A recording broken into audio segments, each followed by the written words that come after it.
ಇನ್ನು ಇವತ್ತು ಕುಮಾರಸ್ವಾಮಿ ಕೂಡ ಪತ್ರಿಕಾಗೋಷ್ಠಿಯನ್ನು ಮಾಡಿದರು.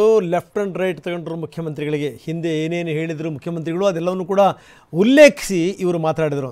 ನನ್ನ ನೀವು ಹಿಟ್ ಆ್ಯಂಡ್ ರನ್ ಅಂತ ಇದ್ರಲ್ಲ, ನೀವೊಬ್ಬ ಯು ಟರ್ನ್ ಸಿ ಎಂ ಅಂತ ಕುಟುಕಿದ್ರು ಎಚ್ ಡಿ ಕುಮಾರಸ್ವಾಮಿ. ಮುಖ್ಯಮಂತ್ರಿಗಳು ನೆನ್ನೆ ಸೈಟ್ಗಳನ್ನು ಸರೆಂಡರ್ ಮಾಡ್ತಕ್ಕಂಥ ವಿಷಯವನ್ನು ನಾನು ಓದಿ ಬಹಳ ಅಚ್ಚರಿ ಆಗೋಯ್ತು ಅಂದವ್ರೆ. ನನಗೆ ಅಚ್ಚರಿ ಆಗೋಯ್ತು ಅಂತಿದ್ದಾರೆ ಮುಖ್ಯಮಂತ್ರಿಗಳು.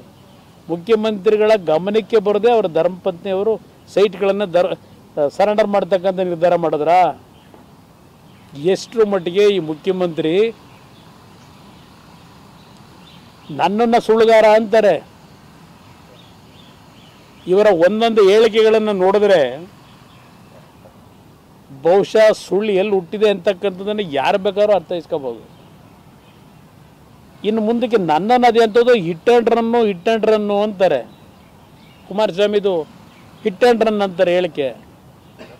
ನಿಮ್ಮದು ಯಾವುದು ರನ್ನು? ಯು ಟರ್ನ್ ರನ್ನಾ ನಿಮ್ಮದು? ಯು ಟರ್ನ್ ಸಿದ್ದರಾಮಯ್ಯ ಅವರು ಅಂತ ಕರೆಯೋದ? ಇನ್ನು ನೆನ್ನೆಯ ತೀರ್ಮಾನಗಳಿಂದ ಇಷ್ಟೊಂದು ತರಾತುರಲ್ಲಿ ಇಷ್ಟೆಲ್ಲ ಹೋರಾಟ ಮಾಡ್ಕೊಂಬಂದವರು ಕಳೆದ 3 ತಿಂಗಳಲ್ಲಿ ಈಗ ಏಕಾಏಕಿ ನಮಗೆ ಸೈಟೇ ಬೇಡ ವಾಪಸ್ ತಗೊಂಬಿಡಿ ಅಂತ ಇಷ್ಟು ತರಾತುರಿಯ ನಿರ್ಧಾರ ನಿಮ್ಗೆ ಯಾರು ಹೇಳ್ಕೊಟ್ಟವ್ರೀಗ? ಯಾಗಿದೆ ಅಂದರೆ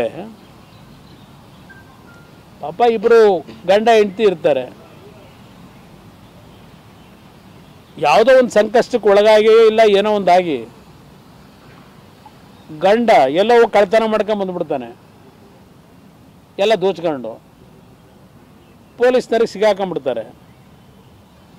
ಆಗ ಹೆಂಡತಿ ಹೋಗಿ, ಅಯ್ಯೋ ನನ್ನ ಗಂಡ ನನ್ನ ಜೀವನದಲ್ಲಿ 30 ವರ್ಷದಲ್ಲಿ ನಾನು ಮದುವೆಯಾಗಿ ಎಂದೂ ಸಹ ಒಂದು ತಪ್ಪು ಮಾಡಿರಲಿಲ್ಲ,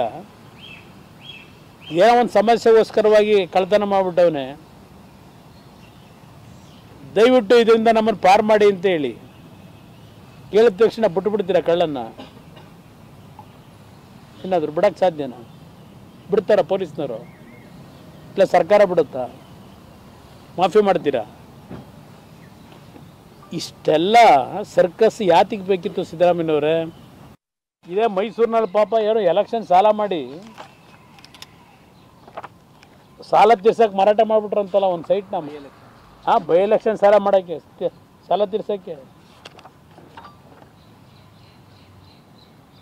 ಅದ್ರ ಸೈಟ್ ಹೆಂಗೆ ತಗೊಂಡವ್ರು ಗೊತ್ತಿದೆಯಾ? ಆ ಸೈಟ್ನ ಇದಿರಲಿ 14 ಸೈಟು. ಹಾಂ, ಇದೇ ಮೊದಲನೇದು. ಅದಕ್ಕಿಂತ ಮುಂಚೆ ಅದು ಆ ಟೈಮಲ್ಲೇ 97, 98 ಇದೂ 97, 98 ಸಾಕಮ್ಮ ಸ್ಟೇಟಿಂಗ್ ಆ್ಯಸ್ ಅಂಡರ್. ಈಗ ನಾನು ತಮ್ಮಲ್ಲಿ ಅರಿಕೆ ಮಾಡಿಕೊಳ್ಳುವುದೇನೆಂದರೆ, ಮೈಸೂರು ತಾಲೂಕು ಕಸಬಾ ಹೋಬಳಿ ಇನ್ಕಲ್ ಗ್ರಾಮದ ಸರ್ವೆ ನಂಬರ್ 70/4A ವಿಸ್ತೀರ್ಣ 30 ಗುಂಟೆ ಜಮೀನು ನನಗೆ ಪಿತ್ರಾರ್ಜಿತವಾಗಿ ಬಂದು ಹಾಲಿ ನನ್ನ ಸ್ವಾಧೀನಾನುಭವದಲ್ಲಿ ಇರುತ್ತದೆ. ನನ್ನ ಯಜಮಾನರಾದ ಸಣ್ಣೇಗೌಡರು ಚಲೋ ಮೈಸೂರು ಎಂಬ ಸ್ವಾತಂತ್ರ್ಯ ಹೋರಾಟದಲ್ಲಿ ಗುಂಡೇಟಿನಿಂದ ಸತ್ತಿದ್ದಾರೆ. ಅವರ ಜ್ಞಾಪಕಾರ್ಥವಾಗಿ ಮೇಲ್ಕಂಡ ಸದರಿ ಜಮೀನಿನಲ್ಲಿ ನಾನು ವಸತಿ ಶಾಲೆ ಮತ್ತು ಬಡ ವಿದ್ಯಾರ್ಥಿಗಳಿಗೆ ಹಾಸ್ಟೆಲ್ ಕಟ್ಟಿಸಬೇಕಾಗಿರುವುದರಿಂದ ಸದರಿ ಜಮೀನನ್ನು ಮೇಲ್ಕಂಡ ಉಪಯೋಗಕ್ಕಾಗಿ ಭೂಸ್ವಾಧೀನ ನಡವಳಿಕೆಯಿಂದ ಕೈಬಿಟ್ಟು ಸದರಿ ಜಮೀನನ್ನು ಡಿನೋಟಿಫಿಕೇಶನ್ ಮಾಡಿಸಿಕೊಡಬೇಕಾಗಿ ಪ್ರಾರ್ಥಿಸುತ್ತೇನೆ. ಇದು ಪಾಪ ವಸತಿ ಶಾಲೆ ಬಡ ವಿದ್ಯಾರ್ಥಿಗಳಿಗೆ ಅವ್ರು ಗುಂಡೇಟಲ್ಲಿ ತೀರ್ಕೊಂಡು ಹೋಗಿರ್ತಾರಲ್ಲ, ಅವ್ರ ಜ್ಞಾಪಕಾರ್ಥ ಮಾಡೋಕ್ಕೆ ಅಂತ ಡಿನೋಟಿಫಿಕೇಶನ್ ಮಾಡಿಸ್ಕೊತಾರೆ 25 ದಿವಸದಲ್ಲಿ. ಈ ಕೇಸ್ ಇಷ್ಟರ ಮಟ್ಟಿಗೆ ಬಂದಿದೆ ಅಂತಂತಂದರೆ ಅದಕ್ಕೆ ಕಾರಣ ಶ್ರೀವತ್ಸ ಕೂಡ ಒಬ್ಬರು. ಶ್ರೀವತ್ಸ ಮೈಸೂರಿನ ಶಾಸಕರು. ಇದೆಲ್ಲದರ ಜೊತೆಗೆ ಏನು ಅಂತಂದರೆ ಶ್ರೀವತ್ಸ ಈ ಕೇಸಿನ ಬಗ್ಗೆ ಅಂದರೆ ಇವತ್ತಾಗಿರುವಂಥ ಡೆವಲಪ್ಮೆಂಟ್ಗಳಿದೆಯಲ್ಲ ಅದಕ್ಕೆ ಸಂಬಂಧಪಟ್ಟಂಗೆ ಏನು ಹೇಳ್ತಾರೆ. ಜೊತೆಗೆ ಪ್ರತಾಪ್ ಸಿಂಹ ಕೂಡ ಮಾತಾಡಿದ್ದಾರೆ. ಬನ್ನಿ ಅವರು ಏನು ಹೇಳಿದರು ನೋಡೋಣ.